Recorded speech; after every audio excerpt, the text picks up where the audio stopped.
Magandang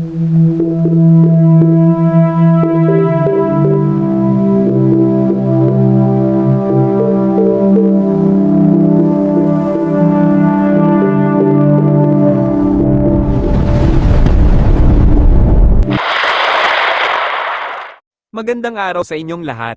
Narito na po ang pinakabagong update sa magiging lagay ng panahon ngayong araw ng Biyernes, ika-12 ng Disyembre taong 2025. Sa kasalukuyan, patuloy pa rin ang epekto ng hanging amihan at shear line, ang pagsasalubong ng malamig na hangin mula sa amihan at mainit na easterlies mula sa karagatang Pasipiko, sa malaking bahagi ng bansa. Luzon. Southern Luzon, mataas pa rin ang tsansa ng pag-ulan sa Bicol Region, Quezon, Romblon, Marinduque, at mga kalapit na lugar dahil sa shear line. Inaasahan ng maulap na kalangitan na may kalat-kalat na pag-ulan na maaaring lumakas lalo pagsapit ng hapon at gabi.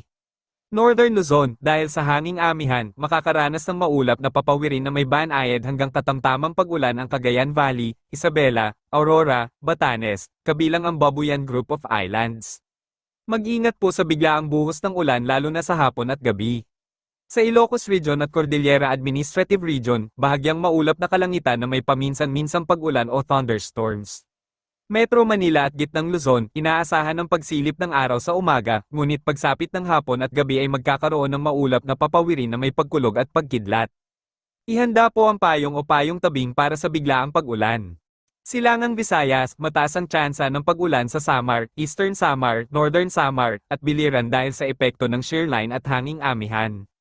Magdala po ng payong lalo na sa hapon at gabi. Natitirang bahagi ng Visayas, bahagyang maulap na kalangitan na may paminsan-minsang pag-ulan, pagkulog, at pagkidlat lalo na pagsapit ng hapon at gabi.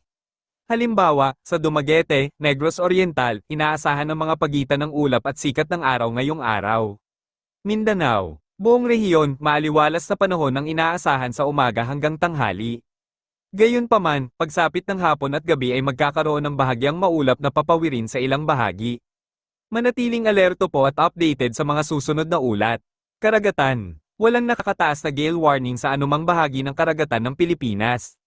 Gayunpaman, inaasahan ng bahagyang pagtaas ng alon sa Silangang, Kanlurang, at hilagang bahagi ng Luzon dahil sa hanging amihan at shear line. Iba yung pag-iingat po sa mga mangingisda lalo na sa maliliit na sasakyang pandagat. Paalala, ang pag-ulan ay maaaring magdulot ng baha at pagguho ng lupa sa ilang lugar.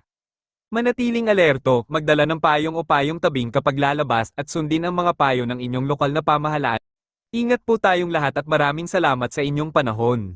God bless.